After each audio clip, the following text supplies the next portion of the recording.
ছোট্ট একটা গল্প বলবো যাবার আগে, শুনবেন? একটা গল্প মনে পড়েছে। না থাক, আপনাদের ইচ্ছা নেই যখন। হ্যাঁ বলবো। ওই বুড়ি বলছে হ্যাঁ হ্যাঁ শুনবো শুনবো। বাহ শোন। এক ভদ্রলোক, অনেকের অনেক রকমের দেখবেন, ওকে কি বলে, কি কি পুরস্কার, কত টাকা কে দিয়েছে? মা।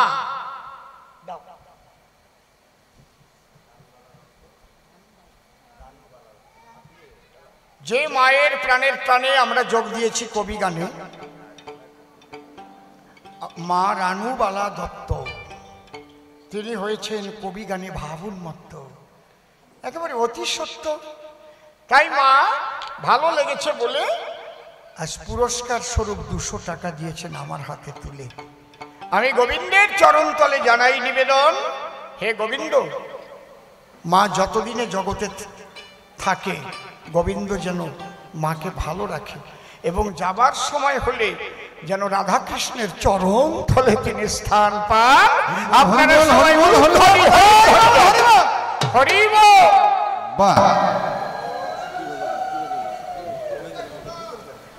মা একটু গল্প শুনতে চেয়েছে। আচ্ছা, গল্প আমি বলতে পারি না এটা কি হয় নাকি, কিন্তু বাড়ির মধ্যে কবি গান তো অনেক, খুব হালকা গল্প, এখানে আমি বলবো না। কি হয়েছে? কেওসা গ্রামের রাজকুমার মন্ডল মহাশয়, ওনারও ভালো লেগেছে বলে 100 টাকা দিয়েছেন আমার হাতে তুলে। এইবার প্রথম মারোয়ারি ওই যে বের করেছে, প্রথম তো গুড বলছে, এটা ভালো লাগে না। আর একটু ভালো বের করেছে, এটাও ভালো লাগছে না। ধীরে ধীরে বের করছে আর ক্যান্সেল করছে, এটা ভালো না, ওটা ভালো না, ওটার পাড় ভালো না, ওটার জরি ভালো না, ওটার কালার ভালো না। এইবার একটা বের করেছে যেটার দাম হচ্ছে 25 লক্ষ টাকা, সোনার ঝুড়ি ঝুড়ি ঝুড়ি ঝুড়ি ঝুড়ি দেওয়া, ঝিকিমিকি ঝিকিমিকি ঝিকিমিকি ঝিকিমিকি করছে, ভিতরে আবার টুনি লাইটের মতো জ্বলে। বুঝতে পারছো? মারাত্মক, মানে পাথর দেওয়া তো, 25 লক্ষ টাকা তো, হ্যাঁ অনেক আগের কথা। হিরে হিরে হিরে ঝিকিমিকি ঝিকিমিকি ঝিকিমিকি। এইবার ওই স্বামী বলছে, বাহ বাহ, এটা খুবই ভালো, এটা নিয়ে না। স্বামীও একটু অতিষ্ঠ হচ্ছে, ঘন্টা 2 কাইটে গেছে কাপড় কিনতে। এখন দোকানদারও তো অস্বস্তি বোধ করছে। স্বামী বলছে, এটা খুব ভালো আছে, নিয়ে নাও, পছন্দ আছে। বউটা বলছে, এটাও আমার পছন্দ হচ্ছে না, আর একটু ভালো হলে ভালো হয়। তখন ওই দোকানদার বলছে, এর চাইতে ভালো আছেও না, তোমার বাবা যেটা পছন্দ করেছে ওটা নিয়ে চলে যাও, চলে যাও। এই জন্য শিষ্য তোমায় করে দিলাম মানা, বাসাবাসি নাচানাচি করিতে যেও না, তোমার বাবা যেটা বলে ওইটা মেনে নিও। তাই বদন ভরে হরি বলো বৈষ্ণব গোসাই। জয় রাধে, নিতাই গৌর হরি বল। রাধা কৃষ্ণের যুগল পদ্ম হৃদপদ্মে করে আরাধ্য শুদ্ধ চিত্তে প্রণতি জানাই। সাধুগুরু বৈষ্ণব হেরি আর যত পুরুষ নারী আমার ভক্তিপূর্ণ প্রণাম গ্রহণ করিবেন সবাই। মানুষকে প্রণাম দিলে সে প্রণাম ঈশ্বরে মিলে, সর্বশাস্ত্রে তাহার প্রমাণ পায়। কবি চণ্ডীদাস যিনি উচ্চকণ্ঠে বলেছেন, তিনি সবার উপর মানুষ, সত্য তাহার উপর নাই। স্বামী বিবেকানন্দ একই কথাই দিয়েছেন আনন্দ। উচ্চকণ্ঠে ঘোষণা করেছেন, বিশ্ব চরাচর বহুরূপের সম্মুখে তোমার ছাড়ি কোথা খুঁজিছ ঈশ্বর। জীবে প্রেম করে যেই জন সেই জন সেবিছে ঈশ্বর। ঠাকুর ভবা পাগলাসী বাজাইলেন মিলনবাসী, ডেকে বললেন আমাদের পাশাপাশি, আমি মানুষ ভালোবাসি, আমি মানুষ ভালোবাসি। কোনো তীর্থের নাই প্রয়োজন গয়া গঙ্গা কাশী, যদি শুধু মানুষ ভালোবাসি। সেই মানুষের চরণ লক্ষ্য করে প্রণাম করি বারে বারে। মানুষে যদি করুণা করে, করুণা করবেন ব্রজের রাই রূপসী কৃষ্ণ কালো শশী। বন্দনার ভাব করে শেষ বক্তব্য করিব পেশ, সবিশেষ সবার মধ্যে জানাই নিবেদন। আজকে এই দত্তবাড়ি কবি গান আমার জীবনের নূতন অনুষ্ঠান। ইতিপূর্বে আমি গান গাইতে কখনো এখানে দেইনি দর্শন, তবে আমার পরিচয় দেওয়া নাই দরকার, আমি আপনাদের অসীম সরকার। এছাড়া আর একটা যে পরিচয়, ও পরিচয় আজকে আর দেব না রে ভাই, কারণ আজকে আমি কবিগান গাইবার তরে দাঁড়াইছি আপনাদের আসলে। ওই পরিচয় দিলে পরে আমি কাব্য জগৎ থেকে ছিটকে চলে যাই, অন্তরে করুন ধারণা, তাহলে আর কবি গানের রস থাকে না। এই জন্যে অসীম সরকার গাইবে কবি গান। এই কবি গান সবাই দিতে পারে, যে যে রাজনীতি করে তাতে কোনো বাধা নাই, নাই ব্যবধান। আমার এই প্ল্যাটফর্মটা সম্পূর্ণ আলাদা, বুঝলেন দাদা? এটা হচ্ছে একেবারে সাদা। আর এক প্ল্যাটফর্ম যেটা, ওটাই মাঝে মাঝে লাগে কাদা। তাহলে আজকে আমার বিপক্ষ কবি যিনি, প্রেমানন্দ নাম ধরে তিনি আমাকে যোগানন্দ গোস্বামী করেছে সভ্য সভাস্থান। দুটি প্রশ্ন করে গেছে কাব্য বাসরে, এবার আমার দিতে হবে সমাধান। একটু সাইডে সাউন্ড হচ্ছে, কিসে তুমি একটু দেখো, ওই এটা তোমার কানে তো আমাকে বাজা উচিত।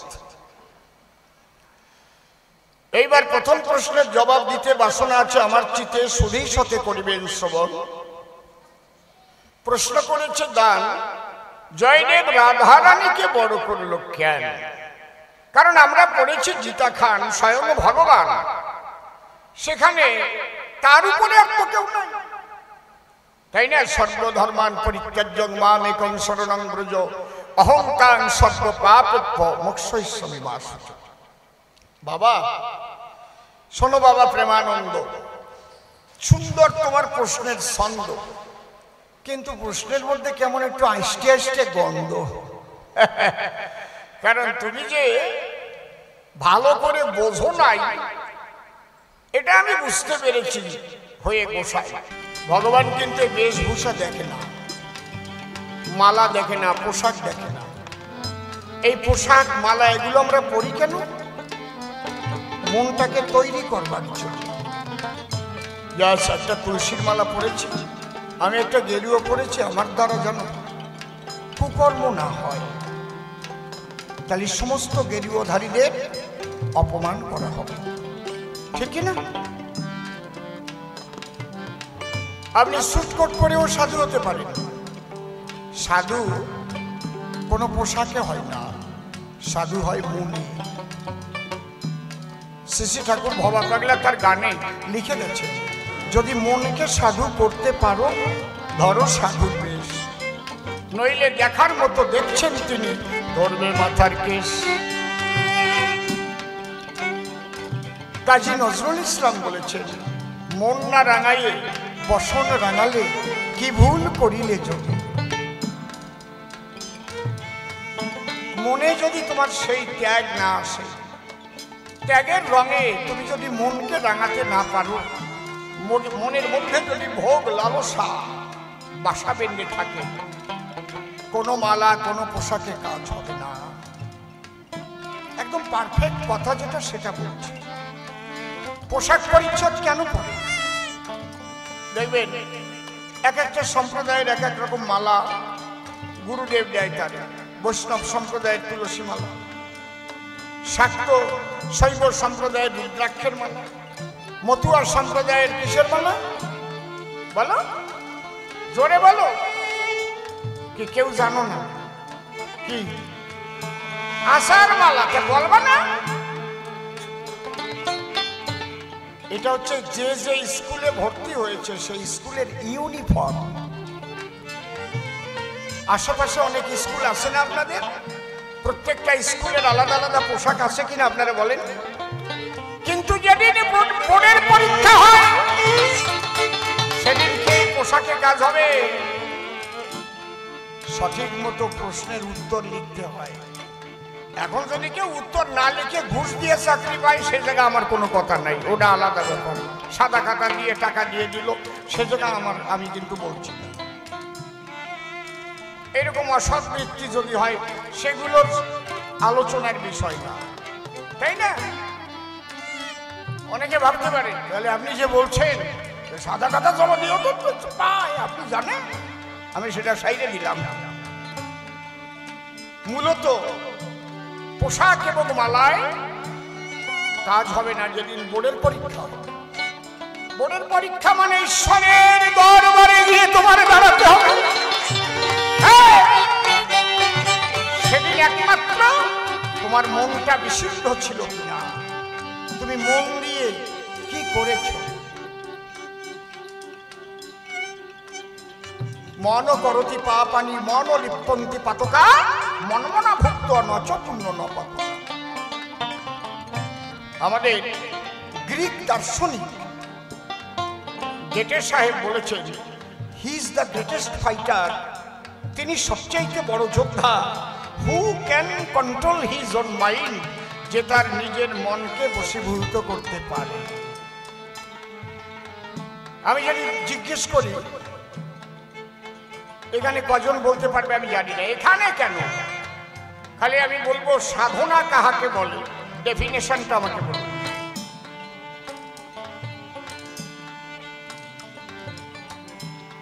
কয়জন বলতে পারবেন? বলতে পারবেন সাধনা কাহাকে বলে? আমি ডেফিনেশনটা চাইছি।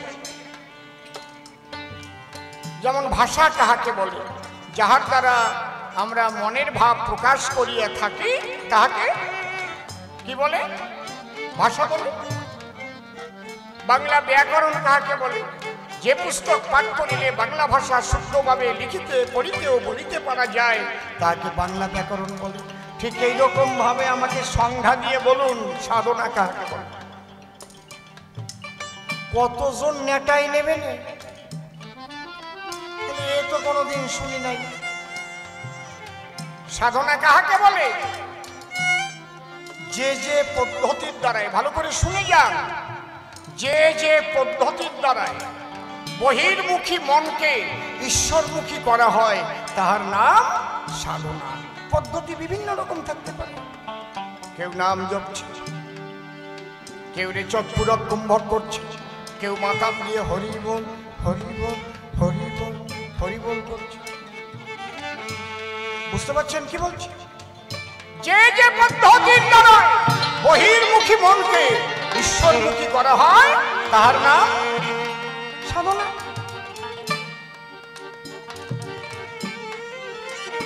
তাই তোমার মনটাকে তৈরি করতে হবে।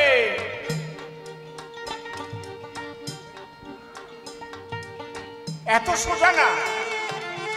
যদি সংসারে থাকিয়া কারো মনে হয় ভাবুদয়, সেই সে পরম সাধু জানিও নিশ্চয়। কিন্তু ত্যাগের পোশাকে পরেও যদি মন ভোগের ঘরে রয়, জানিও তার নরকে বাস হবে সুনিশ্চয়। কেউ দেখাতে পারবে। মুচি হইয়াও সূচি হয় যদি কৃষ্ণ ভজে, সূচি হইয়াও মুচি হয় যদি কৃষ্ণ ত্যাজে। বুঝতে পারছেন কি বলছি? তাহলে স্বয়ং মহাপ্রভু যিনি জীব উদ্ধারিতে সন্ন্যাসের বেশ নিয়ে সাথে ঘর থেকে বের হয়ে গেলেন তিনি। আর দাদা নিত্যানন্দকে ডেকে কয়, শোনো দাদা, তুমি সংসার শিক্ষায় তুমি থাকো ঘরে। এই জন্যে নিত্যানন্দ দুটো বিবাহ করে। 8টা সন্তান হয়েছিল তার সংসারে, যদিও 7টা ছেলে গিয়েছিল মরে। একমাত্র বীরভদ্র বেঁচে ছিল এই বসুধায়। নিত্যানন্দ মহাপ্রভু যিনি সংসার শিক্ষা দিতে থেকে গেলেন তিনি। সংসার ধর্মের উপরে আর কলিতে ধর্ম নাই বলে জানি। সংসারই শ্রেষ্ঠ ধর্ম, এটাই হচ্ছে কলির মর্ম। সংসারে বসিয়ে যদি কারো হয় ভাবুদয়, সেই সে পরম সাধু জানিও নিশ্চয়। এই জন্যে বাবা আমার কথা রাখো, তোমরা সংসারে থাকো, সংসারে বসে এই স্বামী স্ত্রী সন্তান আদি নিয়ে কৃষ্ণ বলে ডাকো। তবে সবাই তো আর সংসার করতে আসে না। অনেকে তো সন্ন্যাস নিয়ে যায়। এরও একটা কারণ আছে। জগতের এক নাম দুনিয়া রেখেছেন পরম দয়াময়। দুনিয়া এক নিয়ে না।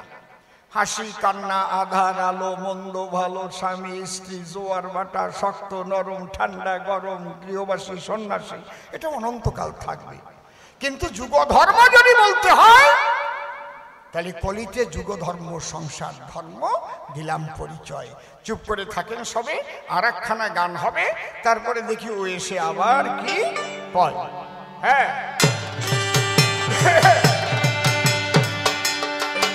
জয় রাধে।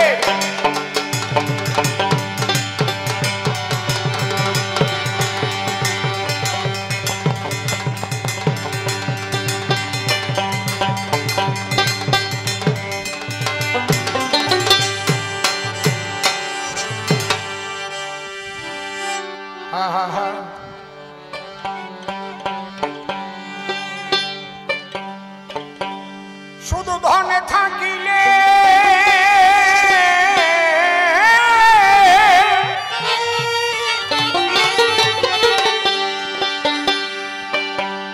শুধু ধন থাকিলে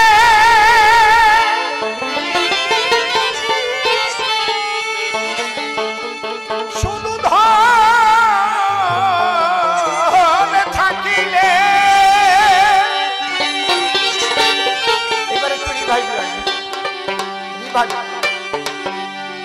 শুধু ধনে থাকিলে সে হয় না ধনী।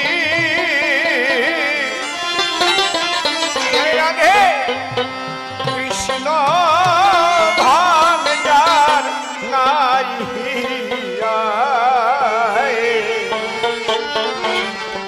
কে বা ধনী আর কে বা গরিব বোঝা বড় না। হরি হরি বলো, হরি হরি বলো।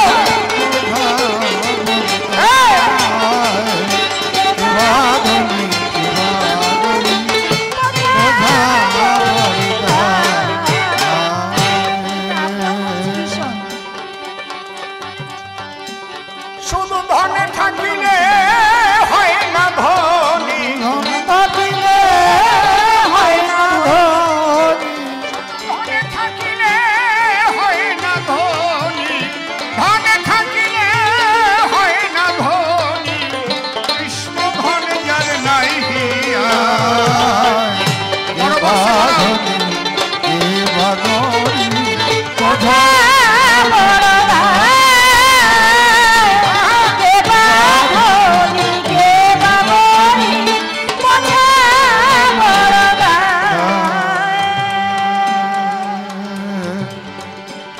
পার্থিব ধন টাকা করি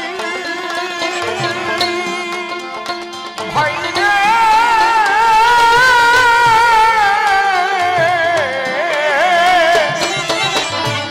ওই অর্থ সম্পদ বিষয় বাড়ি যেতে হবে একদিন সকল ছাড়ি লইয়া বিদায়।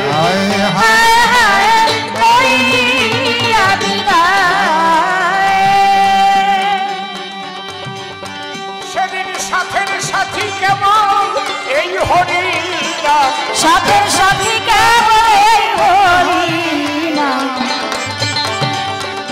যেদিন আমাদের শ্মশানে নিয়ে যাবে, আমরা এখন তাকিয়ে দেখলেই বুঝতে পারি আর কেউ সাথের সাথী হয় না, একমাত্র হরিনাম।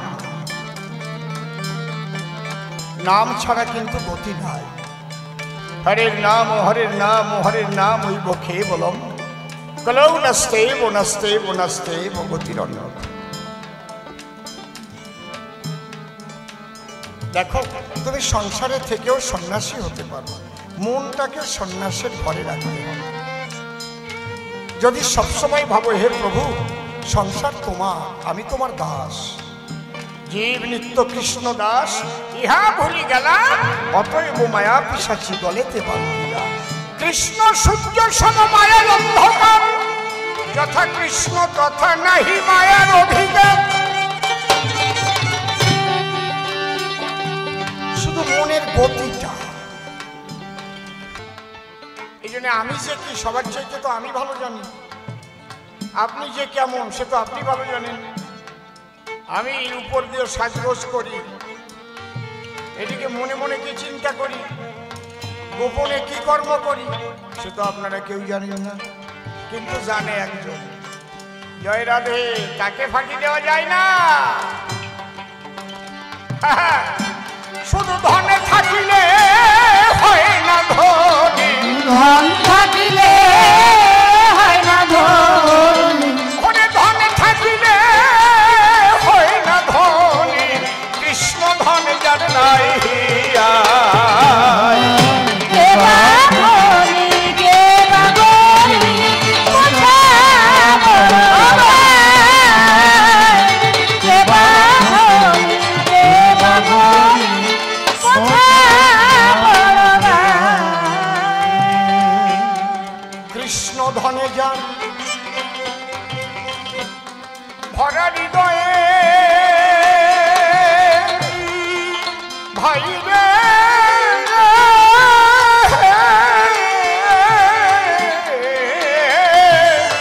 আরে বলুন রে, সে যে বড় ধনীর কানায়, তার সঙ্গে কার তুলনা হয় সারা বিশ্বময়।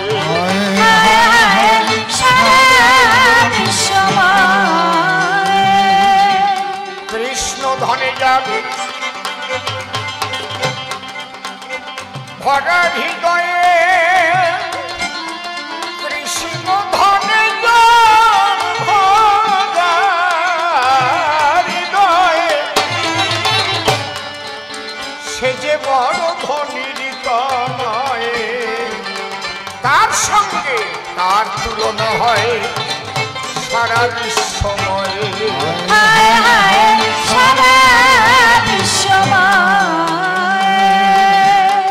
সে যে প্রেম সাগরে ভেসে ভেসে, প্রেম সাগরে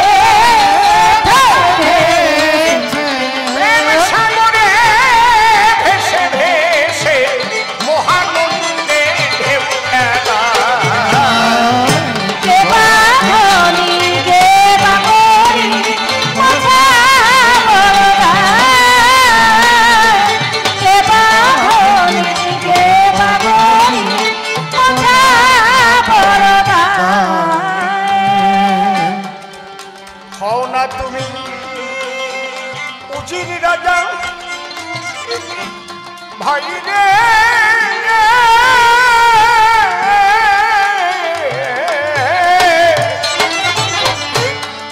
ওই শ্মশান ঘাটে একই সাজা, বুঝবে তখন কেমন মজা হবে ভস্মময়।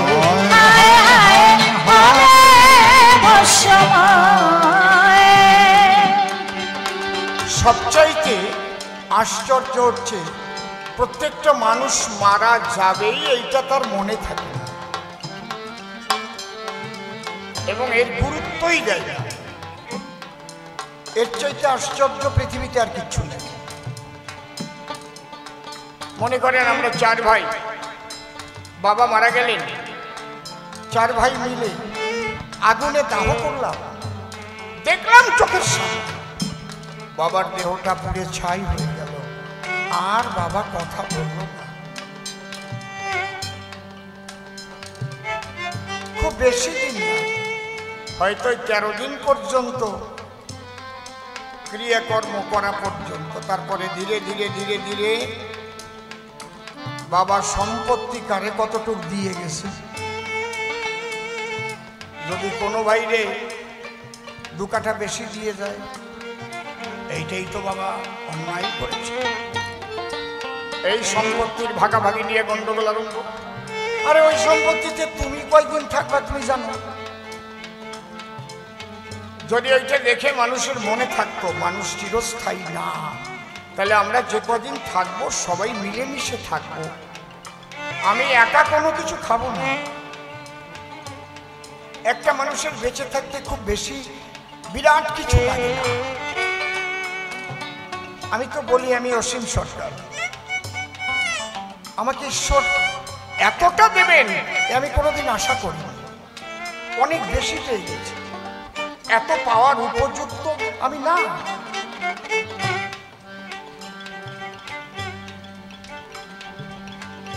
কিন্তু যদি আরো আশা থাকে, আরো চাই, আরো চাই, আরো চাই, তাহলে চাই মাছ ধরা চাই, ওর মধ্যে ঢোকার কায়দা আছে, বেরোবার কায়দা নাই।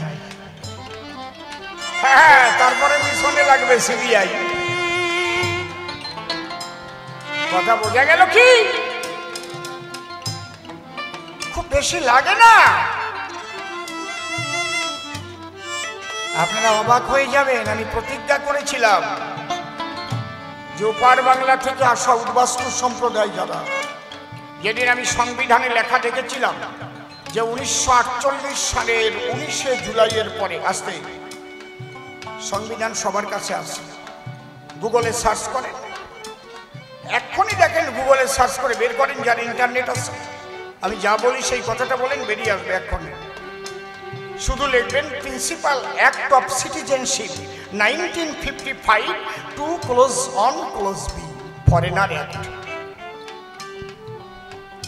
মোবাইলে রেকর্ডিং করেন, আমি বলে দিচ্ছি, দেখেন ওতে পরিষ্কার লেখা আছে 1948 সালের 19শে জুলাইয়ের পরে যেসব বিদেশিরা ভারতে প্রবেশ করেছে ভারতের অনুমতি না নিয়ে, অর্থাৎ পালিয়ে অথবা পাসপোর্ট করে এসে ভিসা শেষ হয়ে যাওয়ার পরে স্বদেশে ফিরে যায়নি, এরা সবাই ইললিগ্যাল মাইগ্রেন্ট, অবৈধ অনুপ্রবেশকারী।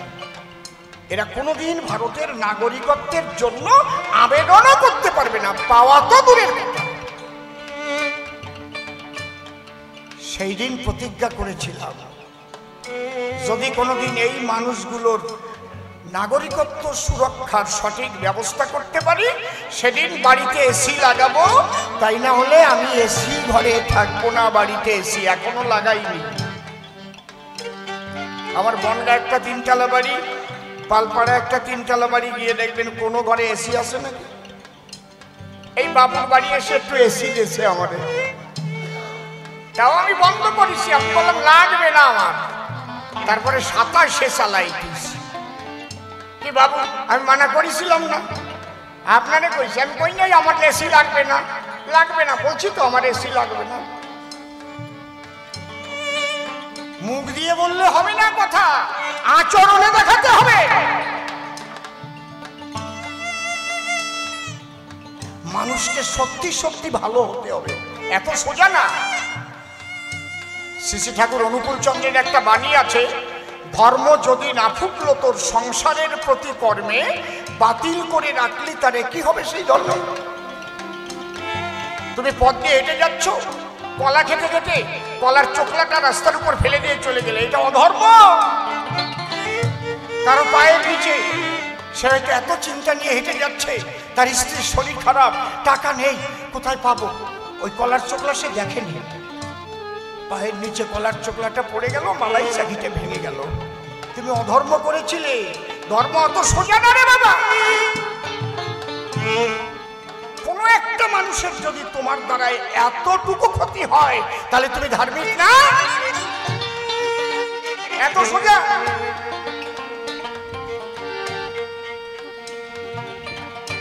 এই শিক্ষাই দেয় ধর্মে। ধর্মে কখনো শিখায় না মানুষ খুন করা, ধর্মে কখনো শিখায় না ঘর বাড়ি জ্বালিয়ে দেওয়া। এগুলো হচ্ছে সন্ত্রাসী উগ্রপন্থীদের কাজ। তাহলে তুমি সংসারে বসেও সাধু হতে পারো, কি হলে? মনকে যদি তুমি সাধু করতে পারো, মনকে যদি তুমি অনাসক্ত রাখতে পারো, তোমার বাড়িতে বৈষ্ণব সেবা হবে, তোমার বাড়িতে হরিনাম কীর্তন হবে,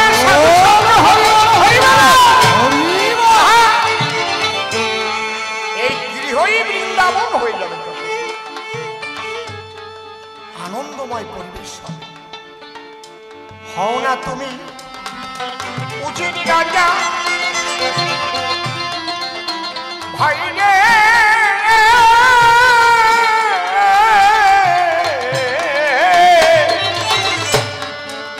শ্মশান ঘাটে একটি সাজা, বুঝবে তখন কেমন মজা হবে ভস্মময়।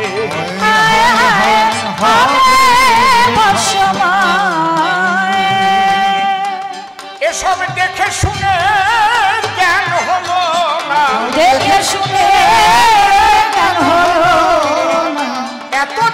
শুনে জ্ঞান হলো না অধম, অসীম রইল ঘুমায়া। কে বা ধনী কে বা গরিব বোঝা বড় দায়। কে বা ধনী কে বা গরিব বোঝা বড় দায়। দুইখানা প্রশ্ন করেছিল আমার শিষ্য এসে, আমি তারে জবাব দিলাম দাঁড়াইয়ে রসাভাসী। যেমন প্রশ্ন তেমন জবাব গো, আমি জবাবে অভাব রাখি নাই। দেখি শিষ্য কি বলে আবার বসে শুনবেন তাই। বলেছিল কৃষ্ণ সর্বশ্রেষ্ঠ, তার উপরে কেউ নাই। রাধাকে কেন বড় বলল ওই জয়দেবে গোসাই? তিনি গোবিন্দ লিখন করে রাধা কেন দিল শ্রেষ্ঠাসন? আমি তার ব্যাখ্যা করে ধরে ধরে করেছি বর্ণন। আরো যদি দরকার হয় আমি ছোট বলবো পরে পরে। এখনো ঢুকি নাই আমি সাধ্য সাধনের ভিতরে। সাধ্য সাধন তত্ত্ব লাগলে তাও আমি কব, সুখ শারীর দ্বন্দ্ব কথা বলিয়া বুঝাবো। দ্বিতীয় প্রশ্ন করেছিল আমার, আমি জানতে চাই দুই দিকেতে গিয়েছে দু ভাই গৌরার নিতাই। গৌরাঙ্গ গেলেন সংসারে ফেলে গো, আর নিতাই রইলেন ঘরে। কোনটা ধরে সাধনা করবে এই নারী নরে? কলিজীবে সংসারের উপরে অন্য ধর্ম নাই। গার্হস্থ্য ধর্ম পালন করো পবিত্র হয়ে সবাই। লয়ে নিজ নারী ব্রহ্মচারী সচ্চরিত্র রমে। হাতে কাম মুখে নাম সদা সত্য কথা কবে। পরসতী পরপতি কবু না স্পর্শিবে। তুমি না ডাকিলে হরি তোমারে ডাকিবে। সত্যবাদী জিতেন্দ্রিয় হইবে কোজে, না থাকুক তার ক্রিয়াকর্ম হরি তুল্য সে। সাধনে জগতে যেতে গেলে আমার কথা লবে, আগে সত্য কথা মুখ দিয়ে তোমার উচ্চারণ করতে হবে। মিথ্যা কথা কহিলে হয় না তার সাধনার ভজন। সে সন্ন্যাসী হোক সংসারী হোক শোন দিয়ে মন। সত্যনিষ্ঠ আগে হও রক্ষা করো পিতৃধন। বেভিচারে বারে বারে যেন ঘটে না মরণ। সেই মরণ থেকে বাঁচতে হলে শ্রীগুরুর কাছে যাবে। বাঁচার সন্ধান তোমাকে ওই শ্রীগুরু ধন দেবে। এই সংসারে থাকিয়া সৃষ্টিকে রক্ষা করে যে জন পবিত্র ভাবে সংসার করতে পারে। সত্যনিষ্ঠ হয়ে করিলে পালন, আর যদি রক্ষা করে রাখে পিতৃধন, তার মধ্যে মহাভাবে হইবে হৃদয়। ঘরে বসে কৃপা করবেন হরিদয়াময়। এটা হরিচাঁদ ঠাকুরও বলে গেছেন তাই। আমার নিতাই চাঁদ দেখাইয়েছে মিথ্যা বলি নাই। তাহলে প্রথমবারে আর তবে আমি বলবো না। এইবার আমি শুনে লব তাহার আলোচনা। দেখি এসে কোন ভাবে সে কোন কোন কথা কয়, কোন ভাবের ভাবধারা সে উঠাই নিয়ে নয়। যেভাবে প্রশ্ন আমায় করেছিল দান, ভাব পুজে সভা মাঝে দিলাম সমাধান। দত্তবাড়ি সুন্দর আজ হয়েছে এই সভা।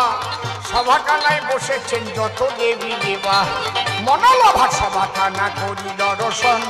বাড়ি লয়াজ হয়েছে ওই ভক্ত বৃন্দাবন। উলুধ্বনি হরিধ্বনি আনন্দ বন্ধা। প্রতি বৎসর যেন এই বৃন্দাবন হয়।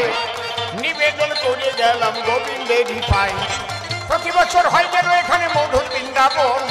আমাকে ডাকলে এসে দল নিয়ে দেব দর্শন। আর কয়দিন বেঁচে থাকবো আমার জানা নাই, যেন শেষ দিনগুলো সাধু সঙ্গ করে যায়। যেভাবে রাখো হরি মনে আসে ভাবো, শেষ নিঃশ্বাস ত্যাগ পর্যন্ত হরি কব। তোমার এইটুকু আশিস আমি মঠে যাই। আকারে বেশি বলে প্রয়োজন নাই, যাক চলে বেশি বলে কিবা প্রয়োজন। প্রথমবারের ভাব আমি করি সমাপন, এরপর শিষ্য সভাতে আসিবে, তার ভাবের কথাগুলো বুঝাই বলিবে। তবে বাবা তোমারে আমি একটু করে দিলাম মানা, অত জোরে দাবলি আমারে দিয়ে না, আমি তো বুড়ো মানুষ, তুমি যুবক ছেলে, ঠিক থাকতে পারি নাকি অত বড় দাবলি দিলে? এসব এরকম বলো না, দয় ধর্মের ওইভাবে বললে পরে বুক ধরফর করে।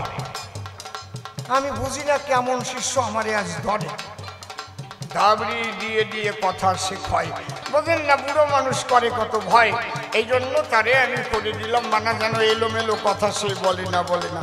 বাবা আমি যেভাবে তোমাকে বলে গেলাম মেনে নিও বাবা, বাবার কথাটা মেনে নাও। আমিও খুব সুন্দর সব জবাব শুনলাম, যাতে আরো ভালো ভালো কথা শোনা যায় আমার ব্যবস্থাটাই করব। তাই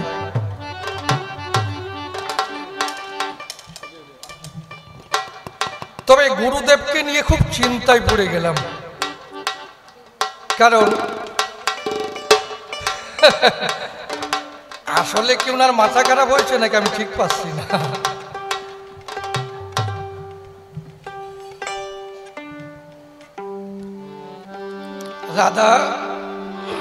রাধার কাছে হেরে গেল, যেতেই পারে, রাধা প্রেমের গুরু হতেই পারে,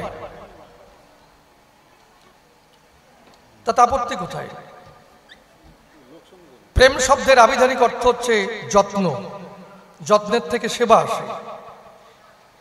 নিজেই বলল জীব কৃষ্ণ নিত্য দাস, তাই তো? তাহলে জীব যদি কৃষ্ণ নিত্য দাস হয়, সেই দাস কি করে প্রভুর থেকে শ্রেয় হয়? তা বাসাবাসি কি আমি না কে করবে? বাসাবাসি বেশি ঘষাঘষি করিয়ে নাকি? যাক একটু বসেন, বলো।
প্রথমবারে গুরুদেব এসে ধরে ধরে তার দিয়েছে সমাধান, তাহার এই জবাব শুনে পূর্ণ শান্তি পেয়েছি মনে।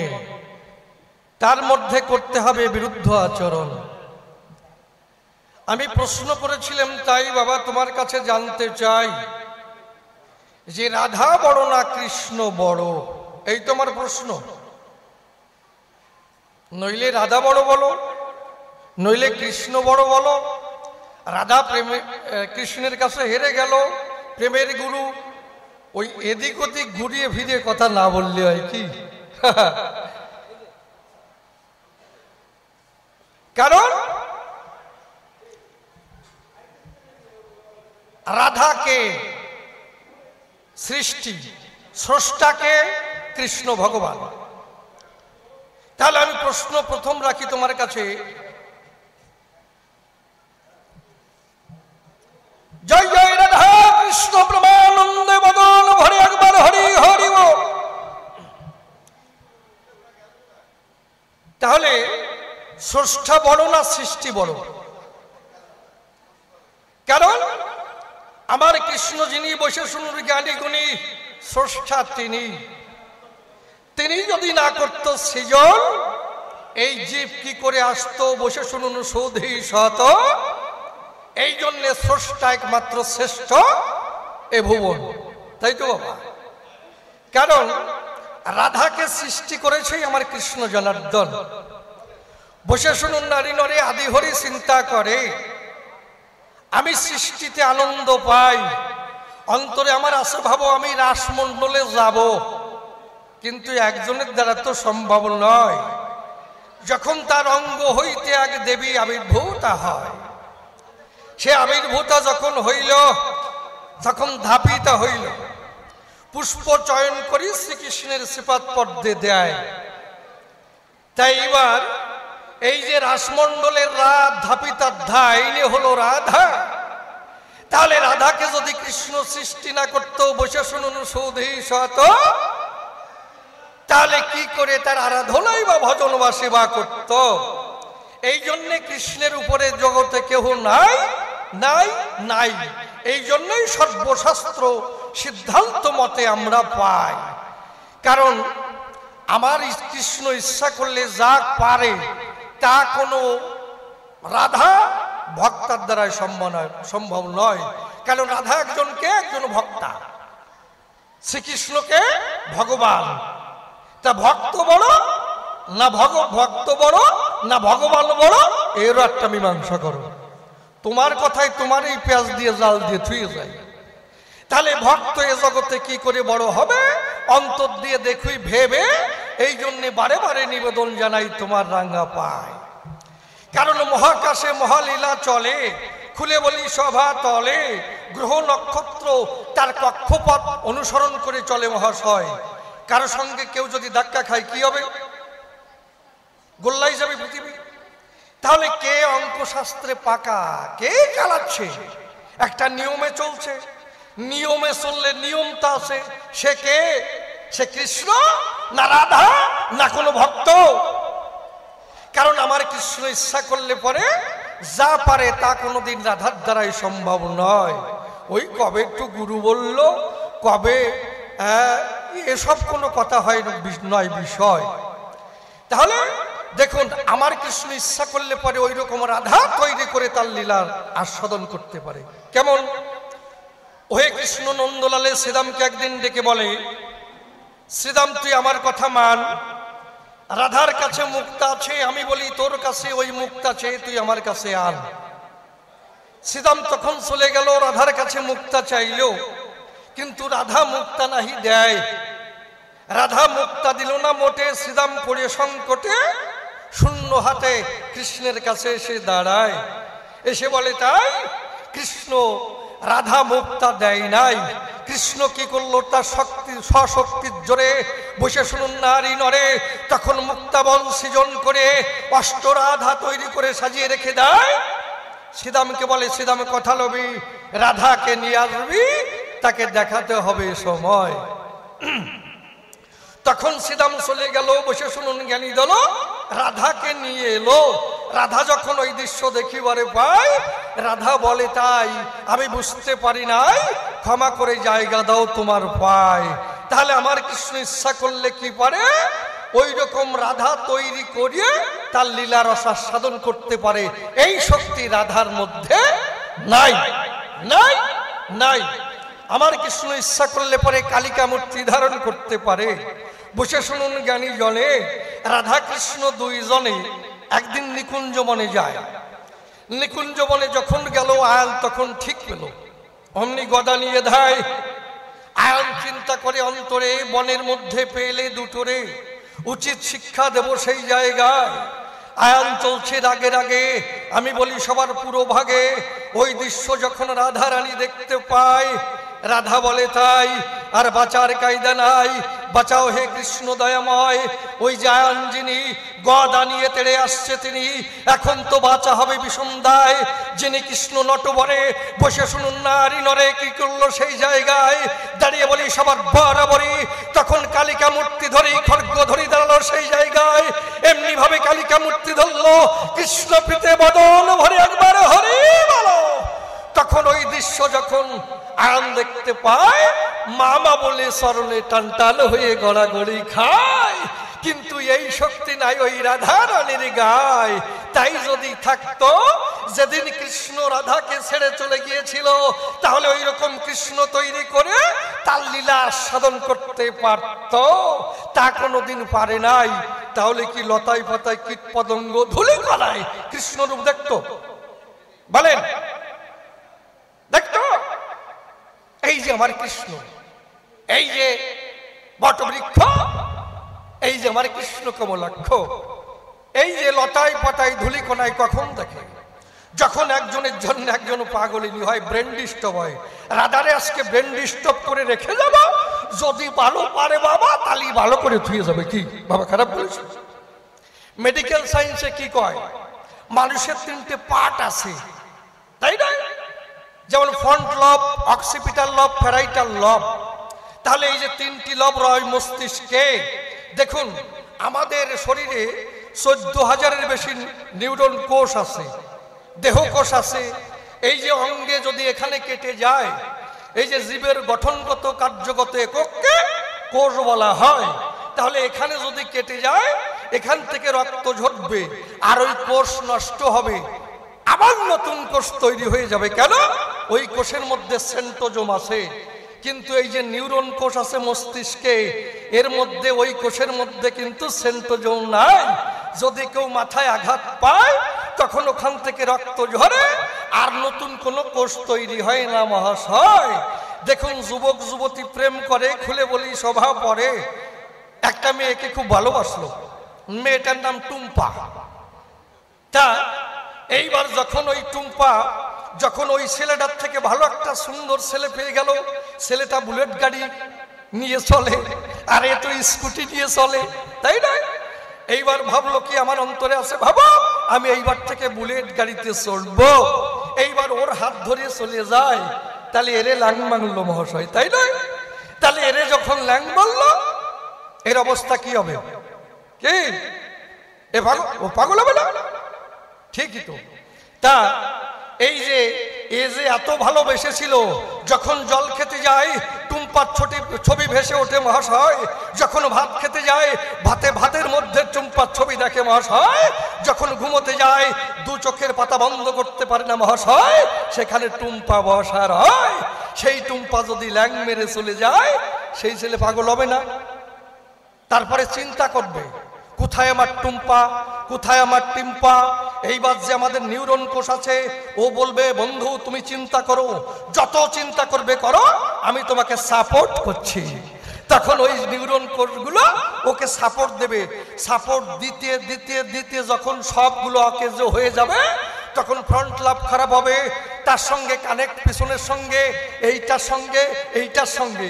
দেখুন কি কায়দা, এইটার সঙ্গে পিছনের সঙ্গে কানেক্ট আছে, আবার এইটার সঙ্গে এইটা কানেক্ট আছে। এইবার যদি এইটা খারাপ হয়, তাহলে এইটা খারাপ হবে, তারপরে এইটা খারাপ হয়, এইটা কয়েকদিন পরে এইটা খারাপ হবে। ফ্রন্ট লব, অক্সিপিটাল লব, প্যারাইটাল লব আস্তে আস্তে অকেজ হয়ে যায়, খারাপ হয়ে যায়। তারপরে সে আধা পাগল হয়, তারপরে পরিপূর্ণ পাগল হয়, তারপরে ভবের পাগল হয়ে বস্তা পড়িয়ে ওই পাকা রাস্তায় ঘুরে বেড়ায়, তারপরে সে পাগল হয়ে যায়। কয়েকদিন পরে পটল তুলে মারা গেছে, তাই না? তাহলে এইভাবে, তাই এই যে রাধারানী বসে শুনুন জ্ঞানী গুণী, যদি এইভাবে কৃষ্ণ তো তৈরি করতে পারে না, এইবার কৃষ্ণর জন্য বলি সবার সন্নিধানে পাগলেলির মতন ঘুরে বেড়ায়, যত কষ্ট ছিল সব অকেজ হয়ে গেল, তারপরে পাগলেলি হয়ে ঘুরে বেড়ায়। কি এত বড় করে রেখে গেছে, একদম মারাত্মক, সাংঘাতিক বড়। কৃষ্ণ হেরে গেল রাধার কাছে। কি হয়েছে? হেরে গেল, তাই বলে তার শক্তিমানত্ব চলে গেল, ভগবানত্ব চলে গেল? আমি বুঝতে পারছি না বাবা আজকে ঠিক আছে তো? কেন? তিনি হচ্ছে সর্বশক্তিমান ভগবান, নিজেই বলে গেল জীব কৃষ্ণ নিত্য দাস। তাহলে দাস কি করে প্রভুর উপরে যেতে পারে? এই আর একখানা প্রশ্ন করলাম সভ্য সমাজ। কি তা গল্প তো ভালোই দিছে নাকি, কিন্তু বাবার চিকিৎসা করা দরকার। আমার কাছে 22 নম্বরের খাপ আছে। একজন ডাক্তারি খুলেছে, বোর্ডে লিখে দিয়েছে এখানে সকল প্রকার রোগের চিকিৎসা করা হয়, ভিজিট 300 টাকা, যদি রোগ সারাতে না পারি 1000 টাকা ফেরত। বলেন অবস্থা কি? রুগী লাইন ধরে গেছে একদম। যারা ডাক্তার আছে সব মাসি তাড়াচ্ছে, ওরা মিটিং করছে, ভাই কি করা যায়, আমরা কি না খেয়ে মারা যাব? সব তো ওই ডাক্তারের কাছে যায়। বলে উনি বোর্ডে লিখে দিছে 300 টাকা ভিজিট, যদি রোগ না সারাতে পারে তাহলে 1000 টাকা ফেরত। কত বড় গ্যারান্টি! একজন মিটিং থেকে উঠে বলছে, ভাই আজকের থেকে ডাক্তারি ছেড়ে দিলাম। এক ডাক্তার বলছে, ডাক্তারি আর করবো না। সবাই বলছে, তাহলে কি করে বাঁচবা? বলে আজকের থেকে রুগী হব, ওই ডাক্তারের কাছে রুগী হয়ে যাব, ওষুধ দেবে, খাবো না, ঢেলে ফেলবো, বলবো রোগ সারে নাই, 1000 টাকা দাও, বাড়ি চলে যায়। দেখেন কি কাজ ঘটে। ডাক্তার বসে আছে, উনি রুগী সাজিয়ে গেছে, গিয়ে বলছে, ডাক্তার বাবু টুলে বসেন, কি হয়েছে? আমার মুখে কোনো স্বাদ নেই, রুচি নেই। বলে কেন? বলে ভাত খাই না ছাই খাই না গু খাই, তা ঠিক পাই না। বলি কেমন রুগী? এইবার ওর একটা কম্পাউন্ডার আছে, দেখে বলছেন, এবার বলেন স্যার 22 নম্বর খাপটা আনো তো। ওর মধ্যে থেকে যে বোতলটা ধরিয়ে ওর মুখে 10-12 ফোঁটা ঢেলে দিছে। ও বলছে, ছি ছি ডাক্তার বাবু, এ কি করলেন আপনি? কি করেছি? আপনি আমার মুখে পেট্রোল দিলেন কেন? এই তো তোমার স্বাদ ফিরে আসছে, দাও 300 টাকা দাও, বাড়ি চলে যাও। 300 টাকা খাইয়ে বাড়ি চলে গেছে। ভাবলো কি ব্যাপার কি, 1000 টাকা নিতে এসে 300 টাকা খোয়ালাম। 1 সপ্তাহ পরে আবার টাকায় খোসা দিছে। এইবার গিয়ে বলছে, ডাক্তার বাবু, ডাক্তার চিন্তা করছে, তো এসে গেছে, এ মারাত্মক শয়তান। বসেন, কি হয়েছে? বলছে, আমার স্মৃতি শক্তি হারিয়ে গেছে, স্মৃতি শক্তি লোপ পেয়েছে। মানে কি? আমার কিচ্ছু মনে থাকে না। সকালবেলা যে বাজারে গিয়েছি কিনা তা মনে নাই, রাতে বাড়িতে ছিলাম কিনা তাও মনে নাই, চশমাটা কেবল খুলে কোথায় রাখলাম তাও মনে নাই। আমার স্মৃতি শক্তি লোপ পেয়ে গেছে। বলছে, নিবারণ 22 নম্বরের খাপটা আনো তো। ও বলছে, না না ডাক্তার বাবু, ওটা আনবেন না, ওর মধ্যে পেট্রোল আছে। এই তো তোমার স্মৃতি শক্তি ফিরে আইছে, দাও 300 টাকা দিয়ে বাড়ি চলে যাও। আবার 300 টাকা গেছে। ও ভাবছে 1000 টাকা নিতে এসে 600 টাকা খোয়ালাম, তবে আর একটা চান্স নেব, আমি যাই। এইবার চোখে একটা গগজ পরিয়ে লাঠি একটা নিয়ে অন্ধ সেজে গেছে। ডাক্তার বাবু, ডাক্তার ঠিক পেয়েছে, এই তো এসে গেছে, বসো। কি হয়েছে? ডাক্তার বাবু, আমি চোখে কিছু দেখতে পাচ্ছি না। ডাক্তার বলছে, আমি চোখের চিকিৎসা জানি না। বলে, এই তো বারে বারে ঘুঘু তুমি খেয়ে যাও ধার, এবার পড়েছ ধরা বদিব পারান। বলছে, ডাক্তার বাবু ও কথা বলবেন না, আমার সবাইকে বাঁচাবো কি করে, সংসার চালাবো কি করে, আমার চোখ দুটো ভালো করে দেন। ডাক্তার বলছে, আমি বলেছি না আমি চোখের চিকিৎসা জানি না। বলছে, ঠিক আছে, জানেন না তো কি হয়েছে? বোর্ডে লিখে দিয়েছেন, রোগ না সারাতে পারলে 1000 টাকা ফেরত, 1000 টাকা দিয়ে দাও, বাড়ি চলে যাই। ডাক্তার কি করছে, 2খানা 500 টাকার নোট ওর হাতে ধরিয়ে দিয়েছে। ও হাতে নিয়ে বলছে, ছি ছি ডাক্তার বাবু, এ কি করলেন? কি? মোদী সরকার যে 500 টাকা বাতিল করেছে, হ্যাঁ মোদী সরকার যে 500 টাকা বাতিল করেছে, তার 2খানা আমার হাতে ধরিয়ে দিলেন কেন? ডাক্তার কয়, তুমি চোখেই যদি না দেখতে পারবা তাহলে ওই 500 টাকা যে বাতিল হয়েছে কি করে ঠিক পেলে? দাও ওই 1000 টাকা দাও, আরো 300 টাকা দিয়ে বাড়ি চলে যাও। তাই এই চিকিৎসা মনে হয় করা লাগবে। কি খারাপ বলেছি বাবা? এই জন্য বাবা তোমার কাছে নিবেদন জানাই, পরিশুদ্ধ জবাব চাই। রাধা কেন কৃষ্ণর প্রেমের গুরু হয়? কি রাধা কেন কৃষ্ণর প্রেমের গুরু হয়? এমন কোন গুরুত্ব আছে তাই বলো আমার কাছে যে কৃষ্ণ একেবারে রাধার প্রেমের গুরু হয়ে যায়? তুমি আবার কথা নেবে, পরিষ্কার করে বুঝাইয়ে দেবে, এক এক করে আমার জানবার আছে অভিপ্রায়। তারপরে বললাম কি, যে মহাপ্রভুর পদ বলো না নিত্যানন্দর পদ বলো? বলে সংসারই শ্রেষ্ঠ। আচ্ছা বাবা ঠিক আছে, তা তো ঠিক, কিন্তু শাস্ত্রের কথার সঙ্গে তো মেশে না। শাস্ত্রে কি বলছে? হে মন তোমারে বলিব কি, সংসার বাসনা শ্রম কেবল সাইতে ঢালিয়াছ ঘি, দিবস রজনী লিখিছ পড়িছ, ভাবিছ গণিছ তাই, খাইতে শুইতে উঠিতে বসিতে তিলক মাত্র বিশ্রাম নাই। ভেবে দেখো কেবাকার, যে করে সে আপনার, কারো কর্ম করে নাই যায়। সংসার বিষের লাড়ু, কি বুঝে খাইছ ভাড়ু, দেখো জীর্ণ কইল সর্বাকায়। দেখো না জীবন শুধুই পবন, যাইতে কি তার বাধা, তবে কিসের তরে এত খাটনি, খাটিয়ে মরিছ গাধা। জাতিবিদ্যা মহত্বতা রূপ জৈবন, এই পঞ্চকণ্টক বলিয়াছে নিরূপণ। ঘৃণা লজ্জা ভয় জিগুপ্সা অসুয়া, অষ্টপাশয় কুলশীল জাতি নিয়া, কাম ক্রোধ লোভ মোহ মদ মাৎসর্য, ওই 6 জনা হয় ষড়রূপ ধার্য। ওই পঞ্চকণ্টক আর অষ্টপাশ সহ ষড় রিপু যোগে তাই 19 ধরহ, আর মায়াভ্রান্তি এক ধরে বিষেতে গণন। এই বিষে হয় দেহ জ্বালাতন, এই সংসারেই পতন। মাকড়সা যেমন আত্মসূত্রে জালো নির্মাইয়া, তাহারও ভেতর থাকে ভোগেরও লাগিয়া। পঞ্চকোষে বদ্ধত্তা ঘুরিয়া সংসারে, অনিত্য কর্মের দ্বারা পড়ে পাপের ভেরে, তারপরে ভেদ জ্ঞানে জড়াইয়ে যায়। তাহলে এই সংসারের মধ্যে থেকে স্ত্রী থাকবে, পুত্র থাকবে, তার মধ্যে কি করে ঈশ্বরের সান্নিধ্য পাবে, এর পরিশুদ্ধ জবাব তুমি দিয়ে যাবে।